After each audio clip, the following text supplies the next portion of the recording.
कराची के गुलिस्तानी जोहर के मुख्तलिफ इलाक़नि में बिजली की लोड शेडिंग ख़िलाफ़ शहरियुनि एहतजाज किया है।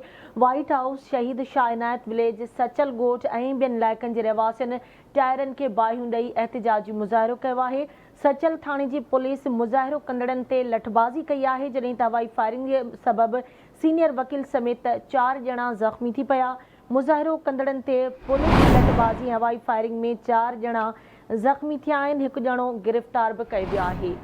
अवांखे आगाह कयूं पिया। अहम ख़बर है, कराची में गुलिस्तानी जोहर के मुख्तलिफ इलाक़नि में बिजली की लोड शेडिंग ख़िलाफ़ शहरियुनि पारां एहतजाजी मुज़ाहिरो कयो वियो आहे। तफ़सील मालूम कंदासीं कराची में आवाज़ जे रिपोर्टर आमिर सुप्रो खां। जी आमिर, कहिड़ा तफ़सील आहिनि इन हवाले सां आगाह कजो। हाँ जी, बिल्कुल कराची जो सचल ॻोठ वारो इलाइक़ो है, जैमें शहीद शाह इनायत विलेज ऐं जेको वकील सोसाइटी है उन्हनि जे रहवासियुनि जेको है के इलेक्ट्रिक जे गैर कानूनी गैर एलानिया लोड शेडिंग के खिलाफ़ जेको है मद्रास चौक भरिसां के इलेक्ट्रिक के साम्हूं एहतजाज शुरू करे टायरनि के बाहि ॾेई एहतजाज कियो त ॿिए तरफ़ सचल पुलिस उते पहुती जेके सीनियर वकील कोसर शहर हुयो उन सां गॾोगॾु ॿिया वकील हुआ, उन्हनि ते सख़्तु तशद्दुद करण खां पोइ जेको आहे मोबाइल में खणी करे सचल थाणे में जेको आहे लॉकअप करे छॾियो।